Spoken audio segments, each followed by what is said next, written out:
ChatGPT, we're all talking about it. Some of us are using it. But today we're going to talk about it a bit more and find out whether we should be using it. And in the future, what is it going to be like? So today I'm joined by Simon Vincent.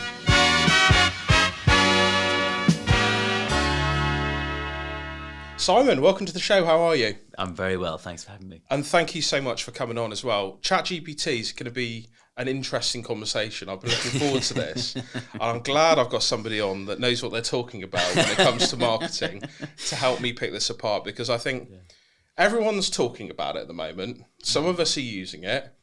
I am one of those people that's using it, and I'll talk to you about it to what extent later on. But tell us first, who are you? What gives you the right to be able to talk about this? Okay. What do you do as a business, Simon? Tell us. Sure. Well, so my company is X-CMO. X-CMO is essentially a fractional CMO service. So what that means is that I come in and work with companies, not quite like a marketing agency, more like a head of marketing that you kind of bring in part-time. And what that means is that a large part of the job that I do, as I see it, is to not only kind of carry out marketing activities on behalf of my clients, but also to kind of help guide them strategically, give them points of difference, give them a personality, a brand personality that can then be used across anything that they do. The majority of my clients are small, they're startup, scale-up businesses. So I'm a big believer that unless you're completely reinventing something, and you know it's very, very difficult to completely invent something out of scratch, from scratch. Your way of making a dent, your way of disrupting, your way of being different in whatever industry it is you do, is to add personality to what you do. And so when we talk about ChatGPT and the benefits or the issues with it, one of the main things about it is that it kind of tries to recreate that artificially. Well, yeah, the two sentences that don't go together are ChatGPT and personality, right? Exactly, yeah. For those of you out there that don't know what it is, those watching that kind of don't know what it is, what is ChatGPT? So ChatGPT is part of a suite of different softwares, programs, bits of information out there that are using artificial intelligence to be able to create content, but through machine learning rather than through kind of any human interaction. Yeah. So it's not just so ChatGPT works on the basis of creating text, writing articles, Facebook tweets, posts, those sorts of things. But there's other versions of it. So there's now other programs that will create images. DALL-E 2, yeah, exactly. I've where used that. You can, go to the program. You can say, create me an image of a horse eating an apple on the moon, and it will create you an image of a horse. And it really does, worryingly accurately. Yeah, as well. Yeah, exactly. And ChatGPT is actually, is pretty good, in terms of the sort of the content it can create. It reads well. It sounds like it's been well researched. It structures everything in a reasonably coherent manner. But the key thing is that it's always been created by a machine, and rather than written by a copywriter or a human being. So it always works on averages, doesn't it? From what I understand, it will search and look for the best ways or the average way in which things have been written, and then take that and collate it and deliver you something that and it happens in like a number of seconds. You can type something along the lines of write me a blog about the effectiveness of billboard advertising, right? And it will write you a blog in about 20 seconds. Yeah. And you see it working and whirring in front of you, and then suddenly here comes this blog, and you read it in the first instance and you think, that all makes perfect sense. That's really, really good. Yeah. Tell me about the negatives of that. Well, if you're using it all the time. Yeah. Well, I suppose in the first instance, it's good for giving you a basis, right? So a structure. Yeah. Again, one of the biggest things, and again, I've been a journalist in a kind of a past life, and one of the biggest problems when you're writing content is a blank page. Yeah. So to be able to use a program like this to give you content, to give you something that's in front of you, something that you can look at and critically evaluate and say, okay, I like that bit, I don't like that bit. It works for that. Right? There's no issues with that. From my point of view, I think the two major issues that it has at the moment are fact checking and personality. Now, the fact checking element, there's been some interesting examples where, the guy who actually started up, or one of the founders of ChatGPT, I was listening to a podcast recently, and the presenter had asked ChatGPT to write an intro for the podcast on the founder of ChatGPT. Wow. And he'd actually got it to do it 2 or 3 times. And I think it had got his school and where he was from wrong, but inconsistently 3 times. So like in the first intro, it said like he's from California. The second intro is like he's from Massachusetts. The third intro is like he's from this. All of them were wrong. So so there's that element about fact checking first and foremost. Now I happen to believe that in the fullness of time, these systems will get better at doing these sorts of things. They'll get They've better. said that they're adaptive. It's becoming adaptive, or it will be when they get out the beta stage. Absolutely, told, absolutely. And there'll be certain ways, that you and I would use. The BBC's famous for making sure it has 3 different sources. For any fact. Well, if a machine can get to the point where it would say, well, okay, it's on Wikipedia and it's on this website and it's on WebMD, then okay, right, we can sort of basically say that that's probably true. So that element of it, I think it will fix. Mm-hmm. It may take some time, but I think it will fix that. The real issue for me personally is this idea of personality, the idea of being able to make something interesting, frankly. Because that's the basis of marketing, right? We were talking before the show, before the camera started, and obviously, you hear marketeers talk a lot about storytelling. Yeah. And that requires personality. Yeah. It requires substance, right? Yeah. What's happening with that? Because ChatGPT won't give you that at the moment, right? Exactly. So, not to say that it could down the line. There is talk that that's where it's going, is that it can start to learn and adapt from you, the user. But what would you say is the most important thing to consider if you are using ChatGPT at the moment when it comes to personality? Can you adapt it yourself? Yeah, so it's an interesting one. I can sort of hear listeners, viewers to this sort of say, well, it can add some degree of personality because there are certain things that it can do. So, for example, you can say to it, write me a Shakespearean sonnet, about... I've actually done that. But write me a rap about this, write this in the style of kind of, Old English or whatever, these sorts of things, which it would be easy to kind of misconstrue that as personality. That's like, well, that's Shakespeare's personality. Okay, yeah, yes, sort of. But it's not your personality, and it's all it is doing is mimicking a style that already exists within the world. What it's not doing is bringing it forward into something new.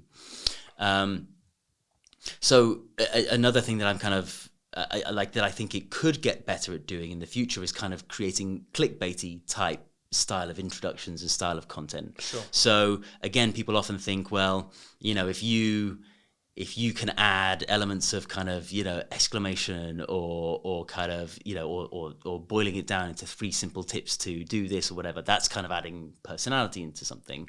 And I can see that it will probably get to the point where it can do that in the future. It's still not a personality. It's not, no. I suppose if you're looking, the thing is, it's all about being consistent in your messaging, isn't it? And your personality has to be consistent. Yeah. Otherwise, it's not authentic. Mm-hmm. Storytelling has to be consistent. Otherwise, it's not believable. Mm-hmm. And you were saying, even the creator of ChatGPT asked for 3 different things, and they're all completely different. Yeah. I suppose if you use it too much for your messaging across the board too often, I imagine you just kind of lose that, right? Yeah. You lose that overall strategy and that vision for your tone of voice for your whole company. Absolutely. And I know that's something that you do a lot of with people, isn't it? Exactly.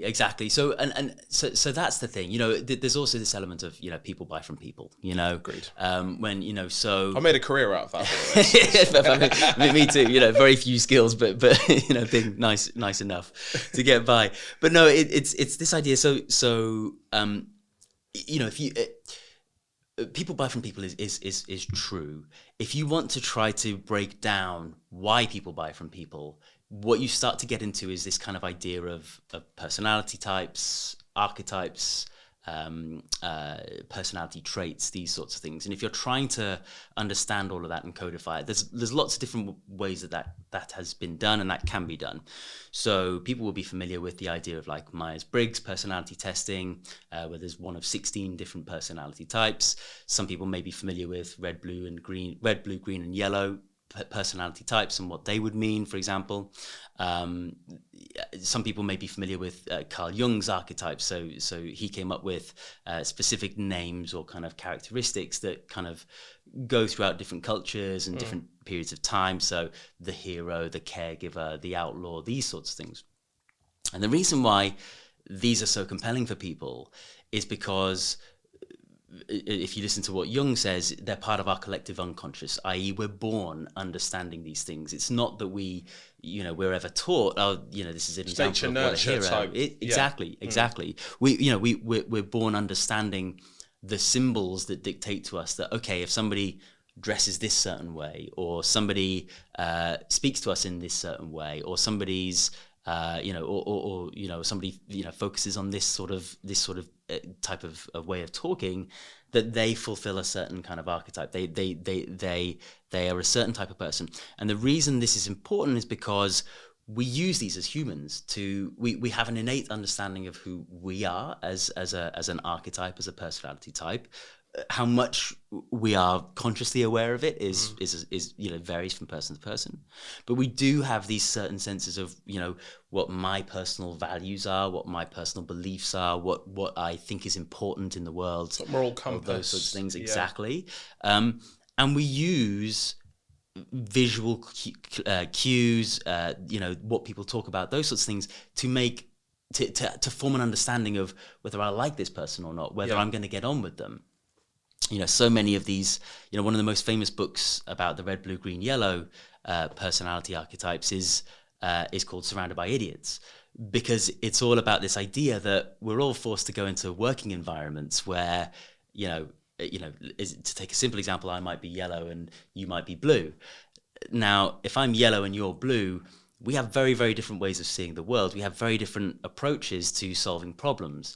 And one of the most consistent things in work environments, one of the most consistent issues will be when people will literally get to that point where they'll go, I'm surrounded by idiots. I don't understand. Why would they think that the best way to fix that issue would be to do that? That's why these norming, storming, performing kind of things come into play, right? And then everyone tries to adjust and find a way of working together, whether they like it or not. Exactly. I see what you're saying. So linking that back then to ChatGPT and what you're saying, it is quite interesting, because obviously I've talked to a lot of people and I don't necessarily hold this belief myself, because ultimately, we're in the creative industry as well. Creativity is important.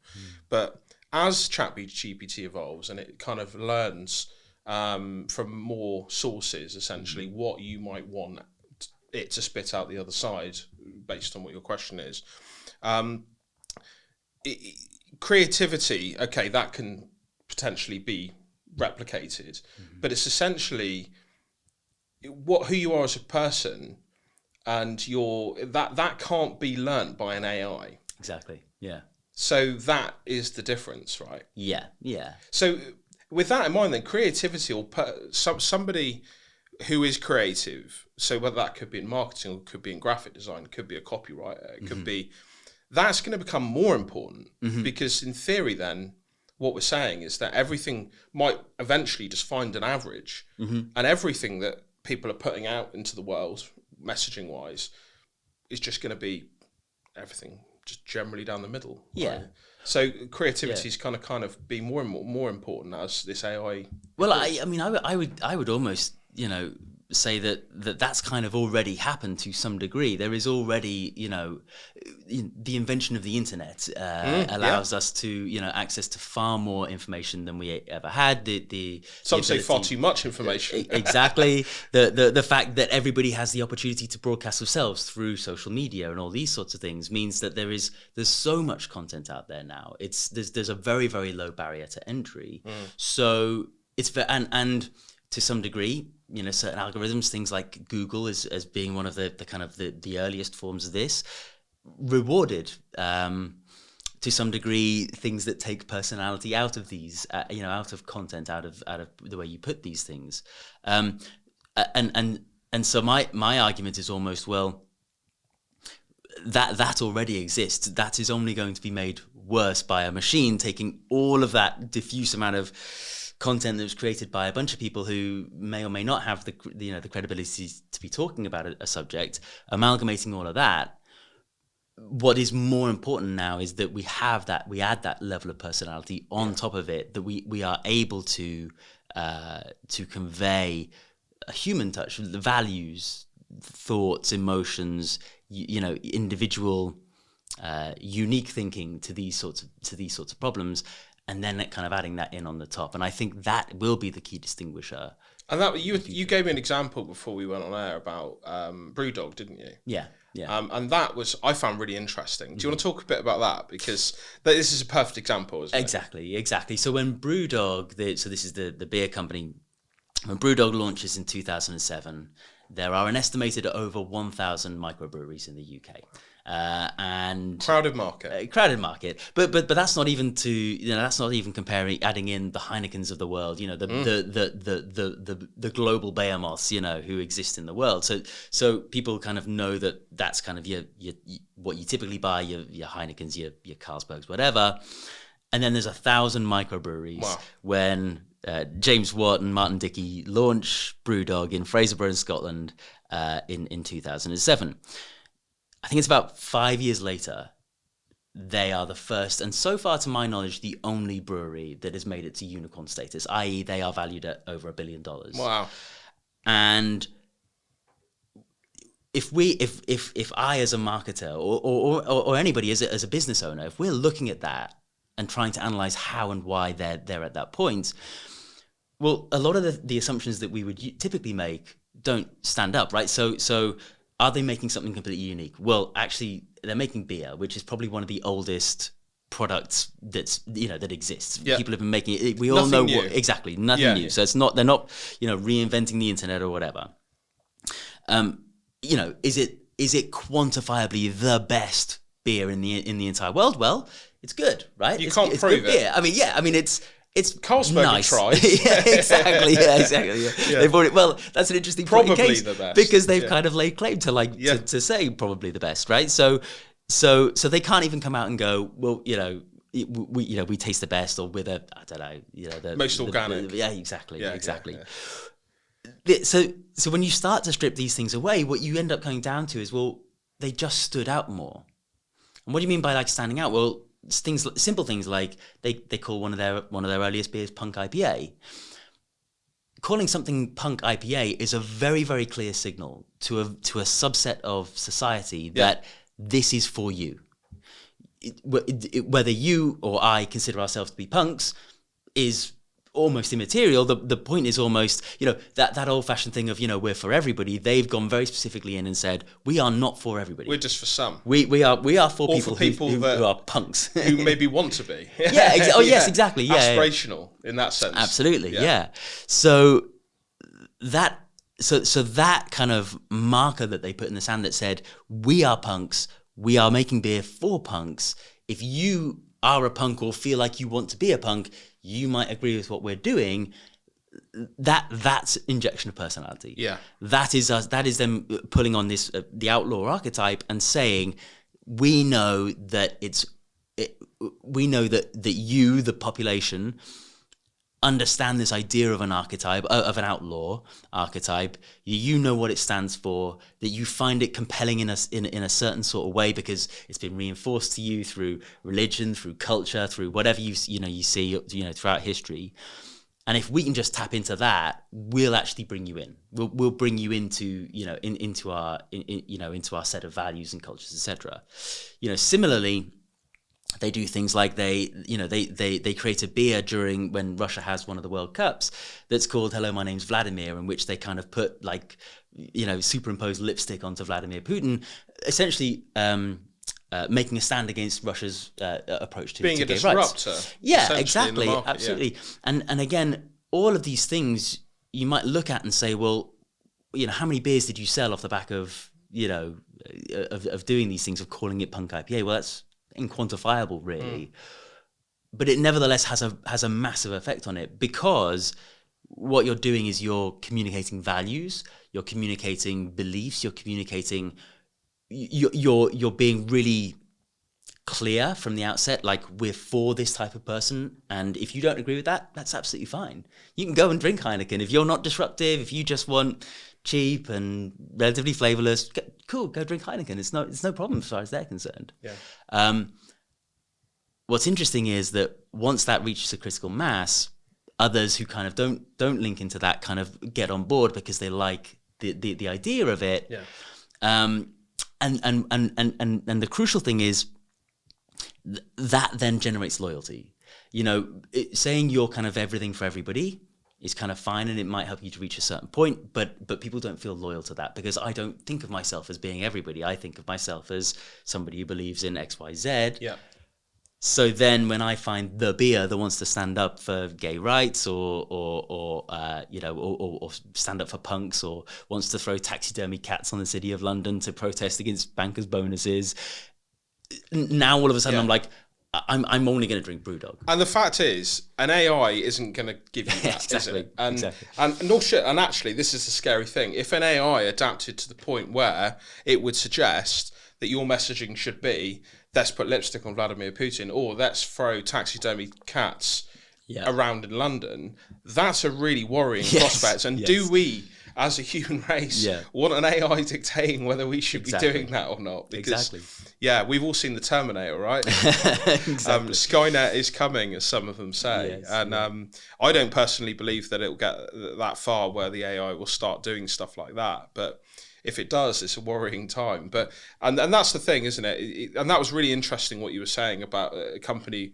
like Brewdog. That's a perfect example, because what they've achieved and what they've done, you can't use an average to work out their trajectory from the start to where they are now. Exactly. Some things happen by accident as well. I mean, this is the other thing. In business, it's not always a plan. It's not always a strategy. It's good to have one. And actually, most people do have one. And they try and stick to it as much as possible. But actually, a lot of the time, it's luck. You might put out a bit of messaging that you think, and I'm sure you have, like, I'm sure you put a lot more thought into it than myself. But, you sometimes put out some messaging and you think, it's just a normal post, or, that's just a regular blog, or you say something on a podcast like this, you think, that's pretty standard. No one's going to really react to that, and then everyone does. And you don't know why they have, but it's hit a chord, right? And it's you've kind of got your timing right. You've got a little bit of luck behind you, and somebody's picked it up for some unknown reason, and they've run with it, and you don't know why they have. And that's the other thing as well. You're not necessarily going to get that prediction from an AI either, are you? Yeah, exactly. So, what's your advice? Because people watching this are probably using it, right? I use it. I probably need some advice, frankly, because I don't use it for a lot of things. I use it because I'm not a great writer. I don't get me wrong, I can put copy together, but historically in my life, I've never been very good at structuring anything. That's kind of been my point. I've always needed a bit of hand, as you said earlier, on that blank piece of page to get started. So I've often used it to build structure, to then go back in and change the copy to make it sound a little bit more authentic, or add my personality into it, or something like that. What advice do you have for people that are using it right now to use it to the best of their ability? I think as you say, use it for a structure, for sure. I think, again, having kind of played with it a lot myself, understanding the best questions to ask it, and understanding what you're going to get from that, and not being afraid to ask it to clarify certain things, because, like as we've sort of established, it makes a lot of assumptions based on different kind of bits and pieces of fact. And also what I've started to do whenever I've played with it has been really trying to, before I get it to create any content for me, really dig into what the specific subsections of that would be. So if I take an example, so I got ChatGPT to write a basic structure for me about Brewdog, where if you just, an obvious way into that would be, tell me about Brewdog's marketing strategy. Yeah. Okay, cool. So it gives me, I don't know, 600 words, page of A4, and it's like, Brewdog are controversial, and they're different, and they're weird, and they're strange. Okay, cool, fine. But then what you then have to do is you have to find. So what I started to do was to break it down by time. So I started to say, okay, tell me about its beginnings and why it decided to start creating, why the company started to have the approach it did. And then that ties you into a very specific point of time, which actually gives you the essence of the creation of the company. And then you start to go in, and then you start to pick out certain elements. So when it talks about taxidermy cats, asking ChatGPT, why did they do? Because it'll just tell you It'll say they did it. Yeah, exactly. Yeah. So being able to dig into that and stuff, and what you'll end up with is lots of chunks of content that make sense on their own and are kind of okay, but then your job is to kind of then weave them together. Yeah. And then the final stage for me is adding that personality, and the personality is then about understanding your audience, who you're writing this content for, but also understanding yourself, and if you're writing for yourself as your own personal brand, this can be literally you, the person, or the brand values of the company. What is it that the company stands for? What's your company's relationship to your customer that you're trying to foster, and then you can add in those traits on top of it. Yeah. So you can then start to say, well, if we're there about, if we're trying to, help support and nourish and look after our clients and our customers and all the rest of it, well, having an article that's written in the Brewdog tone of voice is not going to work. Yeah. So then you will then have to add that layer on top. It's that consistency across your whole brand then, isn't it? That makes sense. So things that it is good at doing, and I know my business partner has used this and tested it, and I know other people that have as well, formulas for Excel. Oh, yeah. If you're creating a spreadsheet on Excel and you don't know how to get that number and that number and that number to add up and go onto a different spreadsheet, you can ask it that, and it will give you the formula. I think that's the coolest thing ever. If you're not very good at Excel, like me, I'm terrible at it. So that's a great thing, and you don't have to change that. Same with coding. I know a lot of coders that use it, try and find different pieces of code that they need to do to build or make or achieve whatever they want to achieve. So that stuff, amazing. Yeah. That's why I'm kind of a bit of an advocate for it in that sense. But kind of wrapping it up then, if there's somebody watching right now and they need some help, whether they use ChatGPT or not, what's the best thing to do to get in touch with you, and where do they start with you? What's kind of the process? So there's actually a free tool that I use on my website, which helps people to find their brand archetype. Oh, amazing. So people go to x-cmo.com. There's a tab in there that says find your brand archetype, find your brand identity. That'll ask 10 questions that specifically talk about, what you would prefer. So as an example, we talk about if you were to create an advert from scratch that hadn't been created before, would it be most like Guinness's The Surfer, or The Bear and the Hare from John Lewis, or the gorilla playing the drum kit from Cadbury's? So it's the famous one. So it'll give you some examples, and it'll say, if you could create something similar for your brand, which one would you do? Now, obviously, there's a very, very different approach in each of those different examples. So it'll take you through a selection of these questions, take all your answers together, put it through a formula and spit out a brand archetype for you. That will provide you with a PDF. The PDF will then say, okay, your brand archetype is XYZ. And here's some examples of companies who've done that really, really effectively. Here's how Nike embody the hero. Here's how Cadbury embody the child, whatever. And then it will then say, and the ways that you can do this is you can apply this to your copywriting by adding these tone of voice. You can talk about, you have to be, a child is a funny kind of a tone of voice, whereas Nike are never funny. They specifically are not funny. They're very serious. Yeah, they are. And then it will apply it also to visual identity. So as an example, Apple you never see more than one person in an Apple advert Very because their product stands for the creative possibilities of the individual. They use white space very well as well because they only buy outdoor advertising. I only know this because I'm in outdoor advertising, but they only buy outdoor advertising on anything above a 48 sheet. You'll never see them on a bus stop, right, or anything below, anything my size actually and below. Weird fact, because they like the use of white space, and as you say, having one person on there shows individualism. Absolutely. Compare that to Coca-Cola, for example. Coca-Cola sell their entire product as this is the product that you drink when you get together with your friends at Christmas, and socially, all that sort of stuff. Yeah. So understanding the brand, just with those simple examples, you can see how understanding what your brand archetype is can then help you to make informed decisions when you then create content, be that a blog, be that a billboard, be that a TV ad, whatever, that says, should we have multiple people in this? Should we have one the person? answer, right? You have those sorts of answers. And that's what you can help people go through. And exactly. So what would if you're happy, Simon, I'll put the link to that part of your website on this post. If you're watching, give it a go. Yeah, I think it's worth it. I'm going to give it a go because I didn't know you had that on the website. So yeah, if you're watching, give that form a go and find out what your brand archetype is. I'm certainly intrigued to see what ours is at this point. And if you want to take it further, Simon, I take it gives them ways in which they can get in touch with you to talk about it further and how to kind of hone that skill. This has been a really interesting chat. I hope all of you at home agree. Everyone's been talking about ChatGPT. We finally have, and hopefully it's given you some nuggets of information to take away with you and obviously use it better or not use it at all, depending on how scared you've got by our chat. But thank you, Simon, for coming on an episode of Might Be Meets. And if you want to come on the show as well, make sure you pop me a message. Thanks very much for watching.